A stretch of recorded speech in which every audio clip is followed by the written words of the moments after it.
Hi, ഞാൻ doctor Fathima Sherin from നെബുലാസ് Alappuzha. ഇന്നത്തെ കാലത്ത് എല്ലാവർക്കും ഉള്ളൊരു പ്രശ്നമാണ് മുടി കൊഴിച്ചിൽ. നിങ്ങൾ രാവിലെ എണീക്കുമ്പോൾ നിങ്ങൾ ബെഡിൽ ധാരാളമായിട്ട് ഹെയർ കാണാറുണ്ടോ? എങ്കിൽ നിങ്ങൾ ശ്രദ്ധിക്കണം. ശരാശരി 50 മുതൽ 100 വരെ ദിവസേന ഹെയർ പോകുന്നത് ഒരു നോർമലായ കാര്യമാണ്. ഇതിൽ കൂടുതൽ ഹെയർ പോകുമ്പോൾ നമ്മൾ തീർച്ചയായും ശ്രദ്ധിക്കണം. നമ്മൾ മനസ്സിലാക്കേണ്ട ഒരു കാര്യം എന്ന് വെച്ചാൽ ഹെയർ ഫോൾ എന്ന് പറയുന്നത് നിങ്ങളുടെ ടോട്ടൽ ഹെൽത്ത് ഒരു മോശമായ സിറ്റുവേഷനിലൂടെ കൂടിയാണ് എന്നുള്ളതിനൊരു സൂചന കൂടിയാണ്. മുടി കൊഴിച്ചിലിന് ഒരുപാട് കാരണങ്ങളുണ്ട്. തലയിലുണ്ടാവുന്ന താരൻ, മറ്റു ഫംഗൽ ഇൻഫെക്ഷൻസ് മൂലം മുടി കൊഴിയാം. പിന്നെ ഹോർമോണൽ ഇംബാലൻസസ്, PCOD, പ്രഗ്നൻസി ടൈമിൽ, മെനോപോസ് ടൈമിലെല്ലാം അസാധാരണമായ ഹെയർ ഫോൾ ഉണ്ടാവാൻ ചാൻസ് ഉണ്ട്.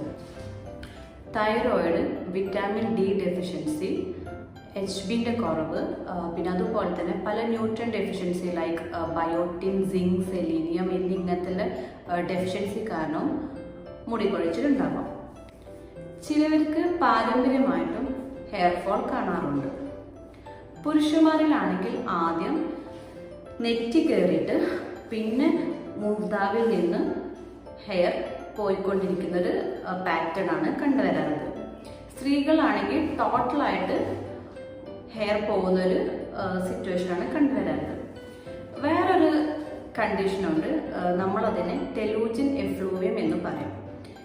ഈ സിറ്റുവേഷൻ എന്താണെന്ന് വെച്ചാൽ ഒരു സർജറിക്ക് ശേഷം ഇല്ലെങ്കിൽ ഒരു ഡെലിവറിക്ക് ശേഷം ഒരു നല്ലൊരു ഫീവറിന് ശേഷം പിന്നെ അതുപോലെ മാനസിക സമ്മർദ്ദം മൂലമൊക്കെ ഉണ്ടാവുന്നൊരു ഹെയർ ഫോളാണ്. ഈ കണ്ടീഷനിൽ 300-ലേറെ അധികം ഹെയർ പോകുന്നതായി നമുക്ക് കാണാൻ പറ്റാറുണ്ട്.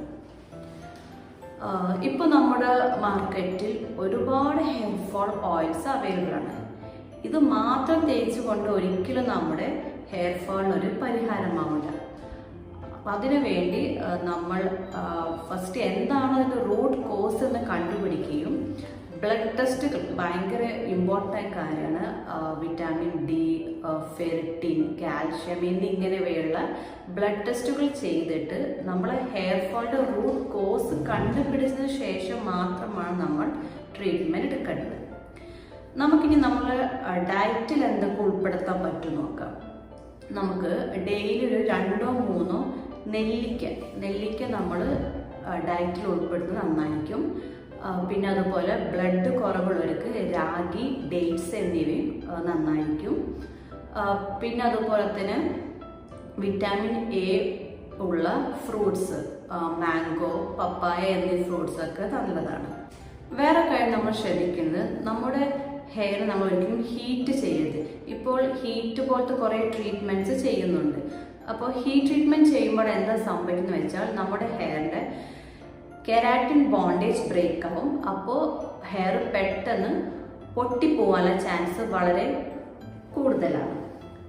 പിന്നെ അതുപോലെ തന്നെ മുടി നനഞ്ഞിരിക്കുന്ന സമയത്ത് നമ്മൾ ഒരിക്കലും ഫോഴ്സ്ഫുള്ളി ചെയ്യരുത്. കാരണം ആ സമയത്ത് നമ്മൾ റൂട്ട് ഭയങ്കര സോഫ്റ്റ് ആയിരിക്കും.